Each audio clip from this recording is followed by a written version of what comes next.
السلام عليكم ورحمة الله تعالى وبركاته. داوديال كلنتو عن wanaagsan meel kasta aad joogtaan halkan aad naga daawanaysan waa channelkeena Dabaasha Media oo alaaba saaxiibayaal aad kaga barateen inuu idin soo bandhigo xogaha qarsoon iyo waliba wararka iyo warbixinadii ugu dambeeyay ee Soomaaliya iyo dhacdooyinka waaweyn ee ka taagan dunida inteeda kale oo halkan aan kugu soo bandhigno mar walba daawade halkan ayaan waxaan kugu soo gudbinaa xogaha iyo siraha qarsoon ee Soomaaliya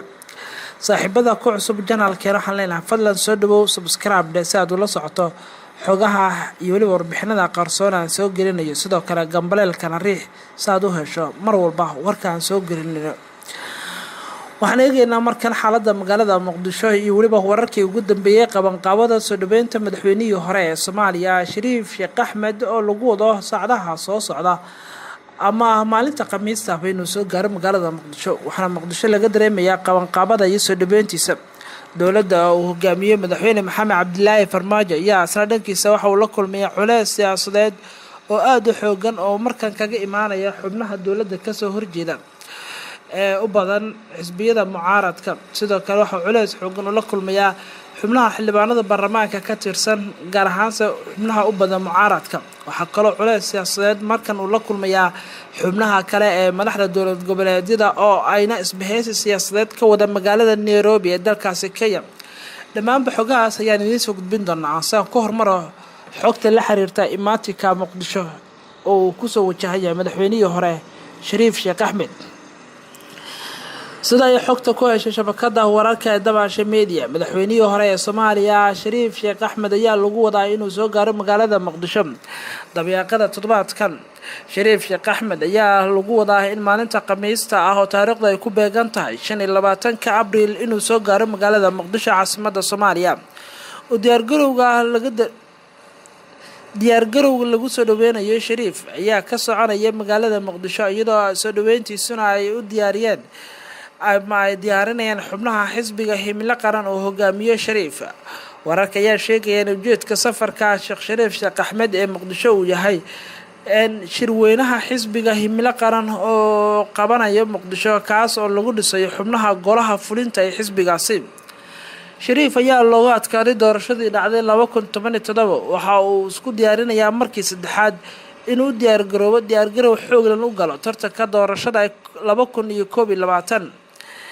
imaanshaha Shariif ee Muqdisho ayaa la rumaysan yahay in culays siyaasadeed uu ku yahay dowladda madaxweyne Maxamed Cabdilaahi Farmaajo horkaco iyadoo hore Muqdisho ugu sugnaa madaxweynihii hore ee Soomaaliya Xasan Sheekh Maxamuud Shariif Sheekh Axmed ayaa Muqdisho imaanaya xilli ay dowladda Soomaaliya ay la kulmayso culays siyaasadeed oo kaga imaanaya xildhibaanada siyaasiyiinta ku kacsan dowladda Soomaaliya oo shirar ku qabanaya magaalada Nairobi ee dalkaasi Kenya sidoo kale waxa uu ku soo aadayaa xilli madaxda maamul goboleedyada ay ku sugan yihiin magaalada Nairobi ee dalkaasi Kenya halkaas oo ay ku yeelanayaan ama kulamo ay kula qaadanayaan xubnaha beesha caalamka ayaguna wacad ku marayaan ama ay ka walaacsan yihiin qorshaha dowladda ee madaxweyne Maxamed Cabdilaahi Farmaajo la xiriira in waqti kororsi ay sameyso maadaama hadda laga digayo dowladda uu hogaamiyo madaxweynaha in waqtigooda uu gabagabo sii marayo in waqti kale dheeraad ay ku darsadaan xubnahan oo ka digayaan imaatinka Shariif Sheekh Axmed ee Muqdisho ku soo wajahaya ayaa la ogaan waxa ay ka bedeli karto ama ay ku soo kordhin karto culayska siyaasadeed ee saaran dowladda hadda uu hogaamiyo madaxweyne Farmaajo magaalada Nairobi shalay waxa ka dhacay shir ay yeesheen dhammaanba xubnaha mucaaradka ee dowladda ka soo horjeeda go'aano dhowr qodob ay soo saareen oo ku saabsan in la dhisi doono xukuumad wadaag ah ayagoo sidoo kale ka digana in waqti kale dheeraad ay qaadato dowladda hadda uu horkaco madaxweyne Farmaajo maadaama waqtigeeda gabagabo uu marayo ayna ka hartay wax ka yar 20 bil